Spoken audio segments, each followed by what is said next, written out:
Praise the Lord everyone. मसीह यीशु के नाम में सबको जय मसीह की सलाम को आमदीद। प्रियो, आज का वचन हम सब के लिए आशा का कारण होगा, क्योंकि जब हम इस बात को सीख जाएंगे तो पवित्र आत्मा हमारे साथ बहुत ही बढ़ चढ़कर हिस्सा लेगा, हमारे जीवन में कामयाबी देगा और आपको उन चीज़ों के पास पहुंचने में मदद करेगा जो आज तक आपने अचीवमेंट नहीं प्राप्त की है।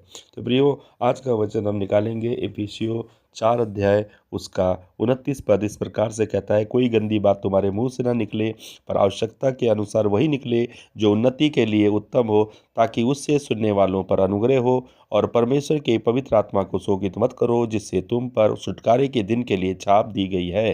तो प्रियो, यहाँ पर हम वचन को समझ लिया है और सुन लिया है। तो प्रियो, इसका अर्थ यही है कि हमें अच्छी बातों से ही अपने जीवन को अलंकृत करना है, शोभायमान करना है, क्योंकि ये जो शब्द हैं हमारे चारों ओर वातावरण में घूमते हैं और हमारे कानों के द्वारा हमारे मन में प्रवेश कर जाते हैं।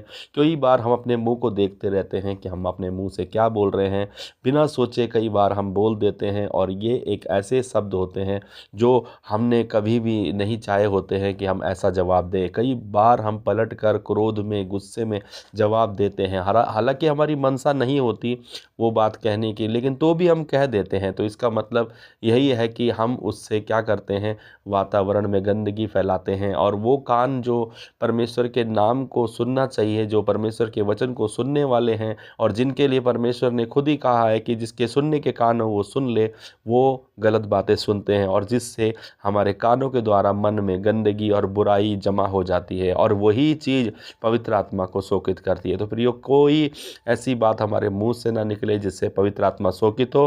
तो अगर आप इस तरीके से और मैं इस तरीके से चलेंगे तो पवित्र आत्मा कभी शोकित नहीं होंगे और हमारे जीवन के लिए बहुतायत में आशीष देंगे। प्रियो, ये कहने का मतलब यह है कि पवित्र आत्मा छुटकारे के दिन के लिए हम पर मोहर की गई है, छाप दी गई है। कहने का मतलब है वो हमारी गारंटी लेके बैठा हुआ है कि हम जो हैं पवित्र हैं। वो हमारी गारंटी लेके बैठा हुआ है कि हमें वो पवित्र करके प्रभु यीशु मसीह के सामने खड़ा करने के योग्य बनाएगा। अगर हमारा वो नेता और वो लीडर वही है और वो हमारा अगवा बन के हमारे साथ चल रहा है, उसने गारंटी ली है, उसकी छाप हमारे ऊपर है, तो उसको हमें दुखी नहीं करना चाहिए अपनी बातों से। तो प्रियो, आइए उसको खुश करें अपनी बातों से, अपने शब्दों को सुधारें और अपने मुंह के द्वार की रखवाली कर अपने होंठों पर पहरा बैठाओ और इस तरीके से हम पवित्र आत्मा के साथ संगति में आगे बढ़ सकते हैं।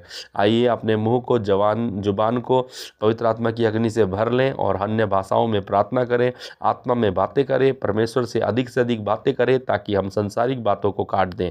हम अशुद्ध होंठ वालों के बीच में रहते हैं, इसलिए हमें वेदी के अंगारे की आग की जरूरत है जो हमारे होंठों को शुद्ध कर दे, और वो है पवित्र आत्मा। प्रियो, उस आत्मा को हम शोकित नहीं करें, अपने शब्दों पर नियंत्रित करें और कभी भी बुरी बात अपने मुंह से नहीं निकालें, जिससे पवित्र आत्मा शोकित हो जाएगा। और जब वो शोकित नहीं होगा तो फिर हमारा डराने वाला, हमको हराने वाला, हमको गिराने वाला कौन है? जब परमेश्वर हमारा सहायक है, हमारे और है, तो हमारा विरोधी कौन है? तो प्रियो, यदि हम अपने ही शब्दों से नीचे गिर जाते हैं तो पवित्र आत्मा हमारे को कैसे ऊपर उठाएगा? तो उसे मुश्किल होगी, उसे कठिनाई होगी और वो शोकित भी होगा, उसे दिल दुखी होगा, क्योंकि उसके अंदर अपनी विल है, अपनी भावनाएं हैं, अपनी इच्छाएं हैं और वो अपनी इच्छा से आपको भी अपनी सलाह देना चाहता है। वो फोर्सफुली आपके साथ कोई भी व्यवहार नहीं करना चाहता और वो आपकी मित्रता के लिए, आपके लिए लड़ने के लिए, आपके लिए हमेशा आपके पक्ष में बात करने के लिए, आपको बड़ा पद दिलाने के लिए हमेशा खड़ा रहने वाला एक व्यक्ति है जिसे हम पवित्र आत्मा कहते हैं। पवित्र आत्मा एक ऐसी हवा नहीं है, वो एक व्यक्ति है। He is a person. वो साथ में बैठ कर के आपको जवाब देने वाला, अपनी सलाह देने वाला, आपकी सुनने वाला, आपकी सहने वाला, आपको मनाने वाला पवित्र आत्मा है जो यीशु मसीह ने आपको दिया है। आइए अपने शब्दों के पहरे बिठाएं और अपने होंठों के द्वार की रखवाली करें, ताकि परमेश्वर से हम उत्तम बातें ही हमारे मुंह से निकलें, ताकि पवित्र आत्मा शोकित ना हो और हम वो आशीष पाएं जिसके लिए हमें पवित्र आत्मा दिया गया है। सबको जय मसीह की। आमीन।